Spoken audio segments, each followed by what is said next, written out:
Que a paz de Cristo encha o seu coração hoje. Que bom que você está aqui, pois Deus tem grandes planos para a sua vida. Hoje continuamos nossa jornada pelo livro de Gênesis, mergulhando no capítulo 3, que narra a queda da humanidade. Este é um dos capítulos mais importantes da Bíblia, pois explica como o pecado entrou no mundo e como ele afeta nossas vidas até hoje. Mas, acima de tudo, ele também revela a misericórdia de Deus, que nunca desiste de nós. Pegue sua Bíblia e acompanhe comigo enquanto exploramos este texto sagrado. Vamos descobrir juntos as lições profundas deste capítulo e como elas podem transformar nossa caminhada com Deus. Este estudo não apenas nos ajudará a entender melhor as Escrituras, mas também nos convida a refletir sobre como podemos aplicar essas verdades em nossa vida cotidiana. Até agora, vimos Deus criando o universo, formando o ser humano e estabelecendo um relacionamento perfeito no Jardim do Éden. Porém, em Gênesis, capítulo 3, algo muda drasticamente. Este capítulo nos mostra o momento em que Adão e Eva pecaram, desobedecendo a ordem divina e introduzindo o pecado no mundo. Esse evento não apenas trouxe consequências devastadoras para a humanidade, mas também lançou as bases para o plano de redenção de Deus através de Jesus Cristo.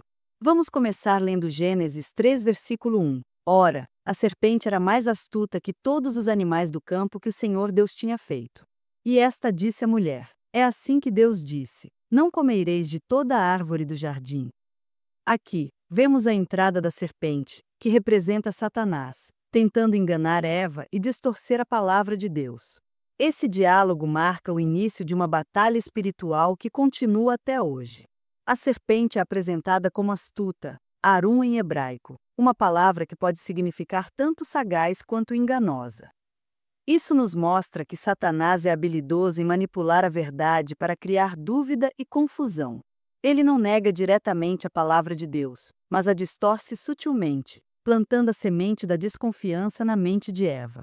Essa estratégia ainda é usada hoje. O inimigo frequentemente ataca nossa fé questionando a bondade e a veracidade de Deus. A tentação e a desobediência. Gênesis 3, versículos 1-6. Em Gênesis 3, versículo 1, a serpente faz uma pergunta enganosa. É assim que Deus disse: Não comereis de toda a árvore do jardim. Essa pergunta é sutil, mas mortal. Ela planta dúvida na mente de Eva sobre a bondade e a verdade de Deus. Em vez de confiar plenamente em Deus, Eva começa a questionar sua palavra. Em Gênesis 3, versículo 2-3, Eva responde à serpente, mas percebemos que ela acrescenta algo à ordem original de Deus.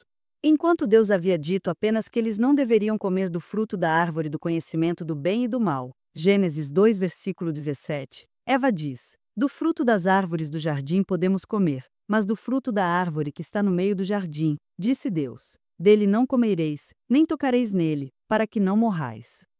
A expressão nem tocareis nele foi adicionada por Eva, possivelmente indicando que ela já estava começando a duvidar da bondade de Deus.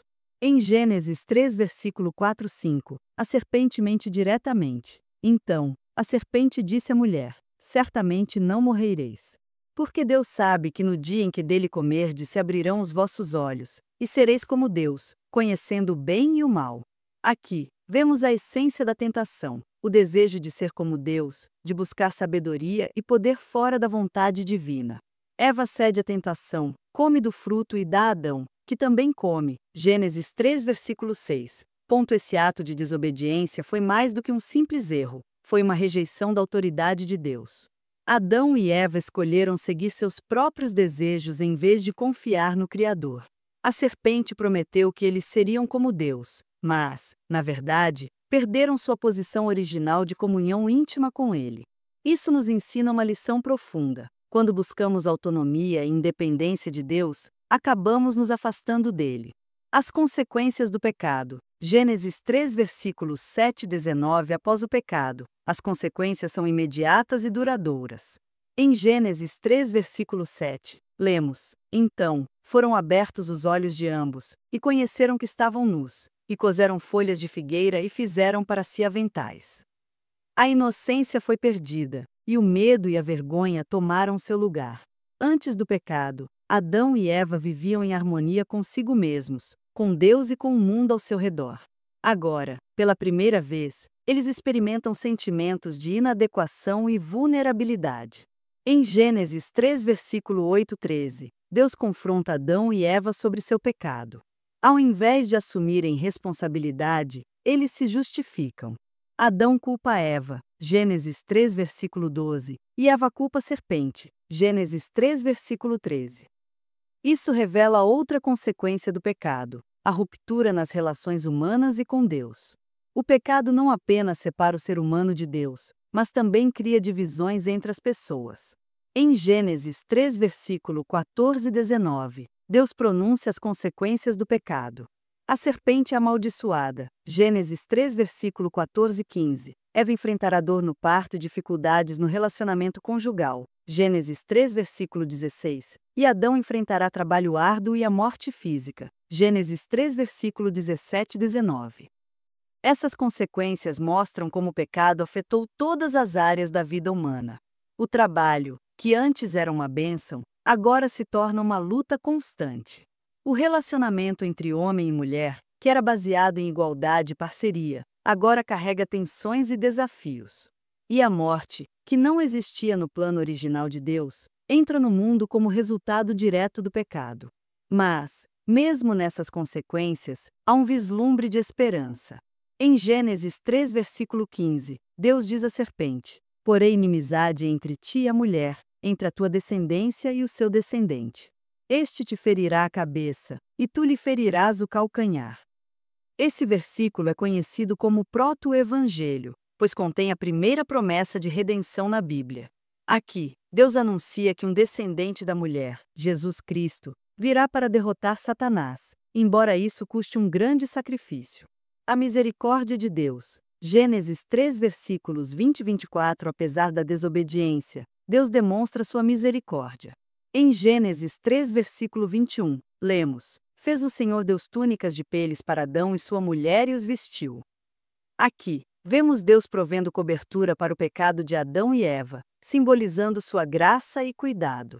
Essa ação aponta para o sacrifício futuro de Jesus Cristo, que cobriria nossos pecados com seu sangue.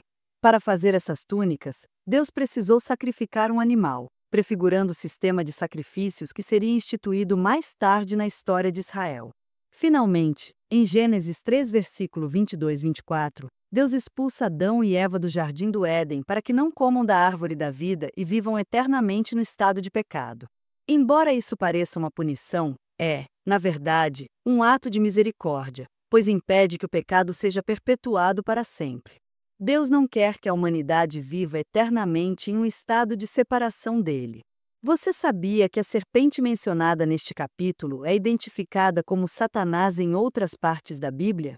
Em Apocalipse 12, versículo 9, lemos: "E foi expulso o grande dragão, a antiga serpente, que se chama Diabo e Satanás, o sedutor de todo mundo. Sim, foi atirado para a terra, e, com ele, os seus anjos." Essa conexão nos ajuda a entender que a serpente no jardim do Éden não era apenas um animal, mas uma manifestação do próprio inimigo. Outra curiosidade interessante é que a palavra serpente em hebraico, nachash, pode ser traduzida como encantador ou brilhante. Isso sugere que, antes da queda, Satanás era uma criatura magnífica, talvez um anjo glorioso que se rebelou contra Deus. Essa ideia é reforçada em Ezequiel 28, versículo 12 e 17. Onde há uma descrição poética da queda de Lúcifer, o anjo que se tornou Satanás. O que podemos aprender com este capítulo para a nossa vida hoje? Primeiro, devemos reconhecer que o pecado tem consequências reais em nossas vidas. Ele afeta nosso relacionamento com Deus, com os outros e até conosco mesmos. Quando escolhemos seguir nossos próprios desejos em vez da vontade de Deus, abrimos espaço para o medo, a culpa e a vergonha entrarem em nossas vidas. Assim como Adão e Eva tentaram cobrir sua nudez com folhas de figueira, muitas vezes tentamos esconder nossos erros e fraquezas atrás de soluções humanas. Mas a verdade é que só Deus pode nos cobrir com sua graça e nos restaurar à plenitude. Segundo, precisamos estar vigilantes contra as estratégias do inimigo. Satanás ainda usa as mesmas táticas de distorção e engano que usou no jardim do Éden. Ele semeia dúvidas sobre a bondade de Deus, questionando sua palavra e promovendo mentiras sobre quem somos e qual é o nosso propósito. Para resistir a essas tentações, devemos nos firmar na palavra de Deus. Jesus, ao ser tentado no deserto, Mateus 4, versículo 1-11, respondeu a Satanás com as Escrituras. Da mesma forma, devemos conhecer a Bíblia profundamente para que possamos identificar e rejeitar as mentiras do inimigo. Terceiro, a misericórdia de Deus é maior do que qualquer pecado. Mesmo quando falhamos, Deus está pronto para nos perdoar e nos restaurar. Em 1 João, versículo 9, lemos: Se confessarmos os nossos pecados, Ele é fiel e justo para nos perdoar os pecados e nos purificar de toda injustiça. A confissão sincera abre as portas para a graça transformadora de Deus. Não precisamos carregar o peso do pecado. Podemos entregar tudo a Ele e experimentar seu perdão e amor incondicional. Finalmente, devemos lembrar que o pecado não tem a última palavra. Embora Adão e Eva tenham caído, Deus já estava traçando um plano de redenção através de Jesus Cristo. O próprio Evangelho em Gênesis 3, versículo 15 aponta para a vitória final de Cristo sobre o pecado e a morte. Hoje, como seguidores de Jesus, somos chamados a viver na luz dessa esperança. Mesmo quando enfrentamos dificuldades e consequências do pecado neste mundo, sabemos que Deus está trabalhando para restaurar todas as coisas. Apocalipse 21, versículo 5. Chegamos ao fim do nosso estudo sobre Gênesis, capítulo 3, a queda da humanidade, mas está apenas a continuação de uma jornada incrível pela palavra de Deus.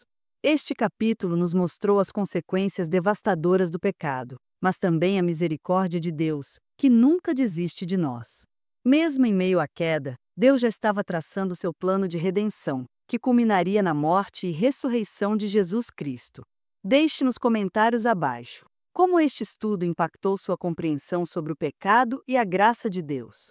Você já experimentou a misericórdia de Deus em sua vida?